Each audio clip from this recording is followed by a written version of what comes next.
ಕೊನೆಯ ಅವಕಾಶವನ್ನ ಕೊಟ್ಟಿದೆ. ಜಿಬಿಎ ಚುನಾವಣೆಗೆ ಸಂಬಂಧಪಟ್ಟ ಹಾಗೆ ಇವತ್ತು ಸುಪ್ರೀಂ ಕೋರ್ಟ್ನಲ್ಲಿ ಒಂದಷ್ಟು ಕಾಲಾವಕಾಶ ಕೊಡಿ ಅಂತ ಹೇಳಿ ಅರ್ಜಿಯನ್ನ ಹಾಕಲಾಗಿತ್ತು. ಅದರ ಅರ್ಜಿಯ ವಿಚಾರಣೆ ಇವತ್ತಿತ್ತು.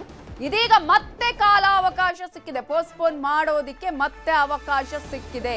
ಡಿಸೆಂಬರ್ 31ರವರೆಗೆ ಅವಕಾಶವನ್ನ ಈಗ ಸುಪ್ರೀಂ ಕೋರ್ಟ್ ಕೊಟ್ಟಿದೆ. ಈಗ ಸುಪ್ರೀಂ ಕೋರ್ಟ್ ಹೇಳಿದೆ ಇದು ಕೊನೆಯ ಅವಕಾಶ ಅಂತ ಸರ್ಕಾರಕ್ಕೆ ಈಗ ಮನವಿ ಮಾಡ್ಕೊಂಡಿದ್ದಕ್ಕೆ ಹೇಳಿದ್ದು. ಆಗಸ್ಟ್ 31ನ್ನ ಗಡುವು ಕೊಟ್ಟಿತ್ತು ಸುಪ್ರೀಂ ಕೋರ್ಟ್ ಈ ಹಿಂದೆ. ಈಗ ಕೊನೆಯ ಅವಕಾಶವನ್ನ ಕೊಟ್ಟಿದೆ ಸುಪ್ರೀಂ ಕೋರ್ಟ್. ಮತ್ತೆ ಕಾಲಾವಕಾಶ ಏನಾದ್ರೂ ಕೇಳಿದ್ರೆ ಕೊಡಲ್ಲ ಅಂತ ಸುಪ್ರೀಂ ಕೋರ್ಟ್ ಹೇಳಿದೆ. SIR ಕಾರಣ ನೀಡಿ ಸರ್ಕಾರ ಇಲ್ಲಿ ಕಾಲಾವಕಾಶವನ್ನ ಕೇಳಿತ್ತು. 4 ತಿಂಗಳ ಕಾಲಾವಕಾಶವನ್ನ ಕೇಳಿ ಸರ್ಕಾರದಿಂದ ಅರ್ಜಿಯನ್ನ ಸಲ್ಲಿಸಲಾಗಿತ್ತು. ಇದೀಗ ಸುಪ್ರೀಂ ಕೋರ್ಟ್ ಅವರ ಅರ್ಜಿಯನ್ನ ಮಾನ್ಯ ಮಾಡಿದೆ. ಸಮಯ ಅವಕಾಶವನ್ನ ವಿಸ್ತರಣೆ ಮಾಡಿ ಡಿಸೆಂಬರ್ 31ರ ಒಳಗೆ ಎಲೆಕ್ಷನ್ ಮುಗಿಸೋದಕ್ಕೆ ಸೂಚನೆ ಕೊಟ್ಟಿದ್ದು ಸರ್ಕಾರಕ್ಕೆ ಸುಪ್ರೀಂ ಕೋರ್ಟ್ ಖಡಕ್ ಸೂಚನೆಯನ್ನ ಕೊಟ್ಟಿದೆ. ಇದರ ಬಗ್ಗೆ ಇನ್ನಷ್ಟು ಡೀಟೇಲ್ಸ್ ಕೊಡೋದಕ್ಕೆ ನಮ್ಮ ರಿಪೋರ್ಟರ್ ಮುನಿರಾಜು ಫೋನ್ ಸಂಪರ್ಕದಲ್ಲಿ ಜಾಯ್ನ್ ಆಗಿದ್ದಾರೆ. ಮುನಿರಾಜು, ಈಗಾಗಲೇ ಕಾಲಾವಕಾಶವನ್ನು ಕೇಳಿ ಅರ್ಜಿ ಹಾಕದಂತಹ ಹಿನ್ನೆಲೆಯಲ್ಲಿ ಸುಪ್ರೀಂ ಕೋರ್ಟ್ ಒಂದ್ ಕಡೆ ಅವಕಾಶವನ್ನು ಕೊಟ್ಟಿದೆ, ಖಡಕ್ ಸೂಚನೆಯನ್ನು ಕೂಡ ಕೊಟ್ಟಿದೆ. ಸೊ ಇದಕ್ಕೆ ಸಂಬಂಧಪಟ್ಟ ಹಾಗೆ ಏನೆಲ್ಲ ಡೀಟೇಲ್ಸ್ ಇದೆ? ನವಿತಾ, ಏನು ಜಿಬಿಎ ಚುನಾವಣೆಯನ್ನ ನಡೆಸೋದಕ್ಕೆ ಒಂದು ಕಾಲಾವಕಾಶವನ್ನು ಕೋರಿ ಈಗ ರಾಜ್ಯ ಸರ್ಕಾರ ಒಂದು ಅರ್ಜಿಯನ್ನು ಕೂಡ ಸಲ್ಲಿಕೆ ಮಾಡಿತ್ತು. ಇವತ್ತು ಸುಪ್ರೀಂ ಕೋರ್ಟ್ ನಲ್ಲಿ ಒಂದು ಅರ್ಜಿ ವಿಚಾರಣೆ ಕೂಡ ಆಗಿದ್ದು ಈಗ ಸರ್ಕಾರದ ಅರ್ಜಿಯನ್ನ ಈಗ ಸುಪ್ರೀಂ ಕೋರ್ಟ್ ಕೂಡ ಮಾನ್ಯ ಮಾಡಿದೆ.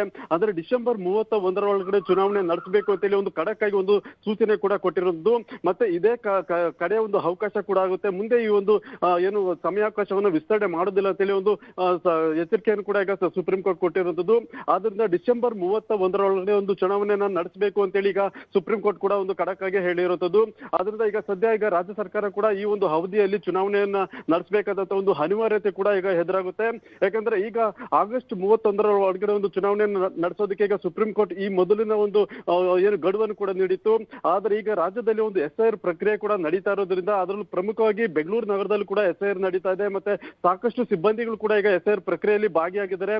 ಆದ್ರಿಂದ ಚುನಾವಣೆಯನ್ನ ನಡೆಸೋದಕ್ಕೆ ಈಗ ಸಿಬ್ಬಂದಿಗಳ ಕೊರತೆ ಉಂಟಾಗುತ್ತೆ ಅಂತ ಹೇಳಿ ಒಂದು ರಾಜ್ಯ ಸರ್ಕಾರ ಒಂದು ಅರ್ಜಿಯಲ್ಲಿ ಉಲ್ಲೇಖವನ್ನು ಕೂಡ ಮಾಡಿರುತ್ತೆ.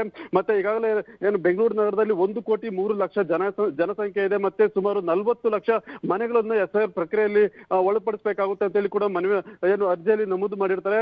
ಈ ಎಲ್ಲ ಒಂದು ಅಂಶಗಳನ್ನ ಪರಿಗಣನೆ ಮಾಡಿ ಈಗ ಮತ್ತೊಮ್ಮೆ ಅಂದ್ರೆ ಕೊನೆ ಬಾರಿಗೆ ಈ ಒಂದು ಅರ್ಜಿಯನ್ನ ಮಾನ್ಯ ಮಾಡಲಾಗುತ್ತೆ. ಮತ್ತೆ ಕೊನೆ ಬಾರಿಗೆ ಒಂದು ಕಾಲಾವಕಾಶವನ್ನ ಕೊಡ್ತೀವಿ ಅಂತೇಳಿ ಈಗ ಸುಪ್ರೀಂ ಕೋರ್ಟ್ ಈ ಒಂದು ಅರ್ಜಿಯನ್ನ ಮಾನ್ಯ ಮಾಡಿದೆ. ನವಿತಾ, ಓಕೆ, ಹಾಗೆ ಸಂಪರ್ಕದಲ್ಲಿರಿ ಮುನಿರಾಜು.